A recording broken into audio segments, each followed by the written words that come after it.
अपने क्षेत्र में विकास न होने से परेशान जनता अक्सर नेताओं को चुनाव बहिष्कार करने की धमकी देती है।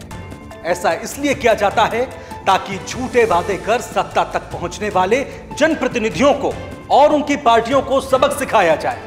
लेकिन क्या हो अगर चुनाव आयोग को सबक सिखाने के लिए राजनीतिक दल खुद ही चुनाव बाइकॉट की बातें करने लग जाएं तो? इन दिनों बिहार में कुछ ऐसा ही हो रहा है। विपक्ष यानी महागठबंधन ने साल के अंत में होने वाले बिहार विधानसभा चुनाव के बहिष्कार की धमकी दी है। लेकिन क्यों? आज इसी की करेंगे समीक्षा। नमस्कार, आपके साथ मैं हूं समर्थ प्रेरणा।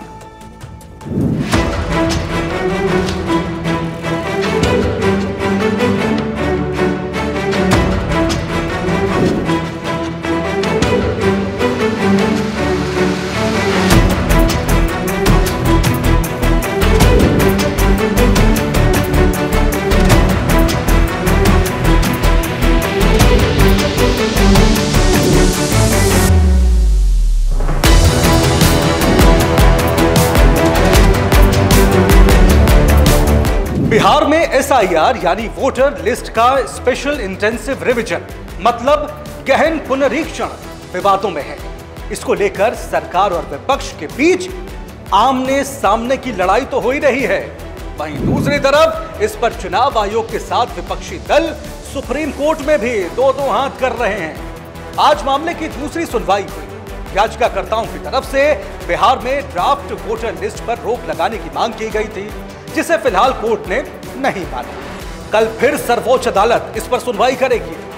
दरअसल बिहार में इस साल के अंत में विधानसभा चुनाव होने हैं। इसको लेकर चुनाव आयोग ने तैयारियां शुरू कर दी हैं। लेकिन तैयारियां सिर्फ चुनाव आयोग की ही नहीं बल्कि राजनीतिक दलों की भी शुरू हो गई हैं। और इन तैयारियों का नतीजा यह है कि इन दिनों बिहार विधानसभा से लेकर देश की संसद तक सियासी जंग का अखाड़ा बन गई है। एसआईआर प्रक्रिया पर चुनाव आयोग और विपक्ष के बीच हो रही तू-तू मैं-मैं में केंद्र सरकार भी शामिल है। विपक्षी दलों का आरोप है कि चुनाव में बीजेपी को फायदा पहुंचाने के लिए इलेक्शन कमीशन बिहार की मतदाता सूची के साथ खिलवाड़ कर रहा है। वैसे चुनाव आयोग पर विपक्ष के इस तरह के इल्जाम नए नहीं हैं। दूसरी तरफ आयोग का कहना है कि चुनाव में सिर्फ वैध मतदाता ही हिस्सा लें, यह सुनिश्चित करने के लिए मतदाता सूची का रिवीजन यानी पुनरीक्षण आवश्यक है। लिहाजा विपक्ष के विरोध का कोई आधार नहीं है। उधर बीजेपी कह रही है कि निराशा और हताशा के चलते विपक्ष झूठे आरोप लगाकर सनसनी फैलाने का काम कर रहा है। अब तक तो आप समझ ही गए होंगे कि इस पूरे विवाद के कुल 3 पहलू हैं। पहला चुनाव आयोग, दूसरा विपक्ष और तीसरा सत्ताधारी दल यानी बीजेपी। आज अपने इस कार्यक्रम में हम इन सभी पहलुओं का पक्ष विस्तार से समझेंगे। चलिए शुरू से शुरू करते हैं। हमारे देश में हर नागरिक जो 18 साल का हो चुका है वोट डालने का अधिकारी है। लेकिन क्या आप जानते हैं कि भारतीय संविधान में कुछ ऐसे नियम हैं जो आपको भारत का वैध मतदाता बनाते हैं। सबसे पहले आपके पास भारत की नागरिकता होनी चाहिए, आपकी आयु 18 वर्ष होनी चाहिए, व्यक्ति की मानसिक स्थिति दुरुस्त हो और वो किसी गंभीर आपराधिक मामले में सजा ना काट रहा हो। ऐसे हर शख्स का नाम चुनाव आयोग मतदाता सूची में शामिल करता है। इसके आधार पर ही व्यक्ति लोकसभा और विधानसभा चुनाव में वोट डालने का अधिकार प्राप्त करता है। सही और सटीक मतदाता सूची बनाना चुनाव आयोग की सबसे बड़ी जिम्मेदारियों में से एक है। यह काम जितना जरूरी है उतना ही जटिल भी। चुनाव आयोग को यह सुनिश्चित करना होता है कि हर एक वैध मतदाता वोटर लिस्ट में शामिल हो, साथ ही किसी भी अवैध वोटर का नाम मतदाता सूची में ना हो।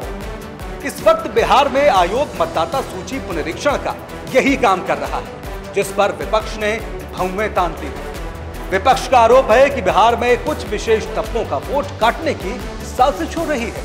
चुनाव आयोग मतदाता सूची के रिवीजन के जरिए बड़े पैमाने पर वैध वोटरों के नाम हटा रहा है। सवाल उठता है कि चुनाव आयोग ऐसा क्यों करेगा? इसका जवाब विपक्ष के पास है। उसका कहना है कि यह सब कुछ बीजेपी को चुनाव में फायदा पहुंचाने के लिए हो रहा है। इन आरोपों के आधार पर विपक्षी दलों से यह पूछा जा रहा है कि भाई एसआईआर प्रक्रिया से जिन लोगों के नाम वोटर लिस्ट से हटेंगे, ये कैसे कहा जा सकता है कि वो सब विपक्षी दलों को वोट देने वाले ही होंगे। जिन 64 लाख लोगों को मतदाता सूची से हटाने की बात चुनाव आयोग कर रहा है, उसमें बीजेपी और उसके सहयोगी दलों को वोट करने वाले भी तो होंगे। मतलब यह कि बिहार में मतदाता सूची के पुनरीक्षण से चुनाव में पड़ने वाला वोट प्रतिशत तो प्रभावित हो सकता है। जाहिर है, जब बड़ी संख्या में लोगों के नाम वोटर लिस्ट से हटाए जाएंगे तो वोटरों की संख्या तो कम होगी ही, लेकिन इसका किसी दल को सीधा फायदा पहुंचने वाली दलील गले कम उतरती है। बिहार में एसआईआर का समर्थन करने वाले लोगों का कहना है कि यह प्रक्रिया इसलिए जरूरी है क्योंकि प्रदेश के कई जिलों में विदेशी नागरिक हैं, अवैध तरीके से वोटिंग प्रक्रिया में वो शामिल हैं। आंकड़े बताते हैं कि बिहार के सीमांचल इलाके के कई जिलों में वैध जनसंख्या से अधिक आधार कार्ड हैं। ऐसा क्यों है? क्या वाकई इन जिलों में कुछ गैर भारतीय लोग फर्जी ढंग से आधार कार्ड जैसे जरूरी दस्तावेज हासिल कर, जिससे न सिर्फ वो योजनाओं का लाभ पा रहे हैं बल्कि चुनाव में वोट भी डाल रहे हैं? मतदाता सूची पुनरीक्षण की इस पूरी प्रक्रिया का विरोध विपक्ष दो आधार पर कर रहा है। पहला ये कि इतने कम समय में इतनी जटिल प्रक्रिया कैसे हो सकती है। सुप्रीम कोर्ट में सुनवाई के दौरान जब ये सवाल उठा तो आयोग ने कहा कि उसके पास इतनी समय सीमा में ही ये प्रक्रिया पूरी करने का अनुभव है, लिहाजा एसआईआर के लिए टाइम कम होने वाला तर्क उचित नहीं है।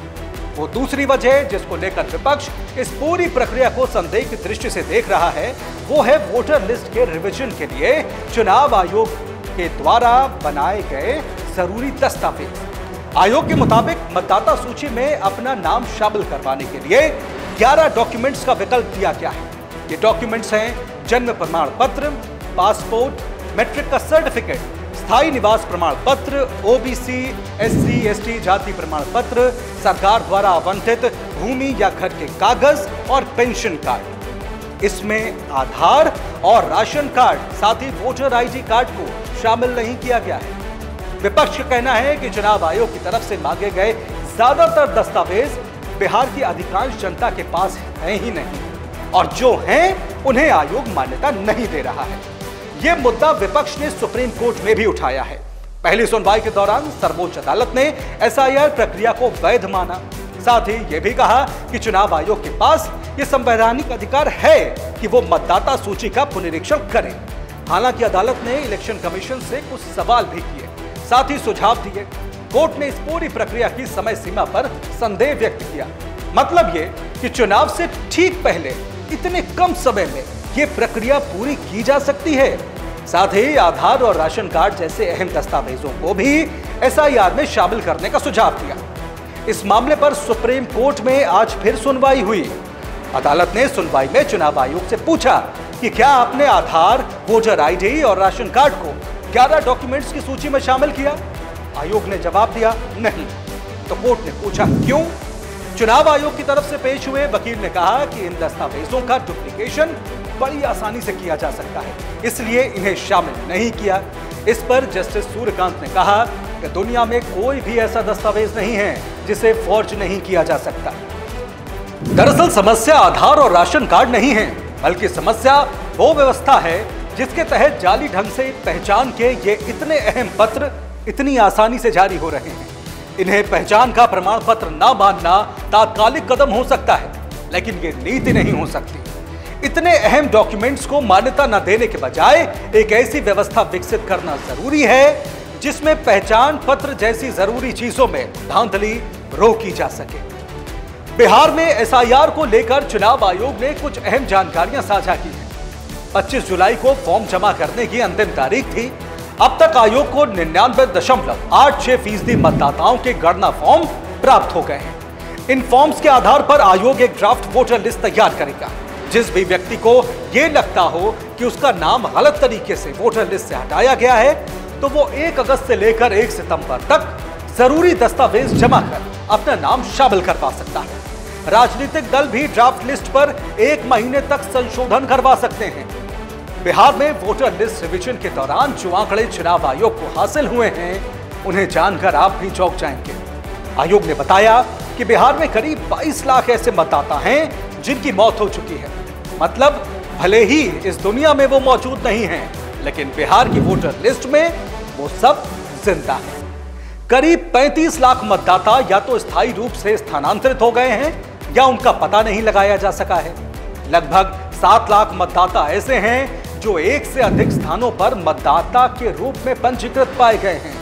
इन सबको अगर जोड़ दिया जाए तो संख्या बनेगी करीब 64 लाख।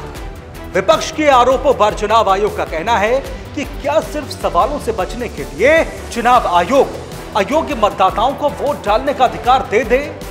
क्या मृत लोगों का नाम सूची से न हटाए? जिस भारतीय जनता पार्टी को एसआईआर प्रक्रिया के जरिए फायदा पहुंचाने की बात कही जा रही है, उसका मानना है कि विपक्षी दल हताशा में आकर निराधार बातें कर रहे हैं। बीजेपी कह रही है कि आरजेडी जैसी पार्टियों को बिहार की जनता पर भरोसा नहीं है, इसलिए वो चुनाव बहिष्कार की धमकी दे रही है। पूर्व आईपीएस अधिकारी और राज्यसभा में बीजेपी सांसद बृजलाल ने कहा कि चुनाव बहिष्कार विपक्ष की चुनावी रणनीति का हिस्सा है। जहां तक एसआईआर की बात है तो ये जरूर होगा। बृजलाल ने आरोप लगाया कि तेजस्वी यादव इसलिए चिंतित हैं क्योंकि उनके पिता के समय से ही कई फर्जी मतदाताओं के नाम सूची में जुड़ गए थे और अब उन फर्जी नामों को हटाया जाएगा। उनकी जमीन खिसक गई है, इसलिए वो ऐसे बयान दे रहे हैं। विपक्ष को यह उम्मीद थी कि भले ही चुनाव आयोग उनकी बात न मान रहा हो, लेकिन कम से कम सुप्रीम कोर्ट तो उसके तर्क जरूर सुनेगा। मगर क्या ऐसा हुआ? सबसे पहले तो कोर्ट ने एसआईआर पर रोक लगाने से साफ इंकार कर दिया और यह भी कहा कि मतदाता सूची को दुरुस्त करने का संवैधानिक अधिकार आयोग के पास मौजूद है। हां, यह जरूर कहा कि विपक्ष के कुछ तर्कों से कोर्ट जरूर सहमत नजर आया, जिसको लेकर उसने चुनाव आयोग को निर्देश भी दिए हैं। लेकिन देश की सर्वोच्च अदालत से विपक्ष को आशातीत यानी उम्मीदों के अनुसार समर्थन अभी तक नहीं मिला है। यही वजह है कि अब विपक्षी दलों ने नई रणनीति अपनाई है और वो है चुनाव बहिष्कार। एसआईआर प्रक्रिया पर सवालों की बौछार करते हुए तेजस्वी यादव ने कहा है कि उनकी पार्टी आगामी विधानसभा चुनाव के बहिष्कार के बारे में सोच रही है। अगर जनता ने उन्हें ऐसे संकेत दिए तो हो सकता है कि उनकी पार्टी चुनाव में हिस्सा न ले। तेजस्वी का कहना है कि वो इंडिया गठबंधन के बाकी दलों से भी इसको लेकर बात करेंगे। मतलब जिस चुनाव की अभी अधिसूचना भी जारी नहीं हुई है, उसके फर्जी होने का अनुमान लगाया जा रहा है। आपने अक्सर नक्सलियों को चुनावी प्रक्रिया का बहिष्कार करते हुए सुना होगा। कभी कभी मजबूरी में जनता भी ये कदम उठाती है, लेकिन सियासी दलों के लिए भी ये पैंतरा नया नहीं है। बिहार में भले ही तेजस्वी यादव पहली बार चुनाव के बहिष्कार की बातें कर रहे हों, लेकिन आजाद भारत में जम्मू कश्मीर से लेकर पूर्वोत्तर के राज्यों तक कई चुनाव बायकॉट किए गए हैं। जम्मू कश्मीर में 90 के दशक में अलगाववादी संगठनों और क्षेत्रीय दलों ने अशांत स्थिति के चलते चुनाव का बहिष्कार किया था। इस प्रथा को जम्मू कश्मीर के मौजूदा सीएम उमर अब्दुल्ला के दादा शेख अब्दुल्ला ने शुरू किया था। उन्होंने हमेशा अपनी दलगत सियासत के नफा नुकसान के आधार पर कभी चुनाव में भाग लिया तो कभी उसका बहिष्कार किया। साल 1989 के मिजोरम विधानसभा चुनाव में मिजो नेशनल फ्रंट के कांग्रेस ने का विरोध करते हुए मिजो नेशनल फ्रंट ने चुनाव का बहिष्कार किया था, जिसका नतीजा यह हुआ कि सभी 40 सीटों पर कांग्रेस ने जीत हासिल की। विपक्षी दलों ने बाद में इन नतीजों को अदालत में चुनौती दी। मामला सुप्रीम कोर्ट तक पहुंच गया। सुप्रीम कोर्ट ने चुनाव रद्द करने से साफ इंकार कर दिया। कोर्ट ने माना कि चुनाव बिल्कुल वैध ढंग से हुआ था। अदालत ने कहा कि अगर चुनाव निष्पक्ष हुए हों तो महज राजनीतिक दलों के बहिष्कार करने से वो रद्द नहीं होता।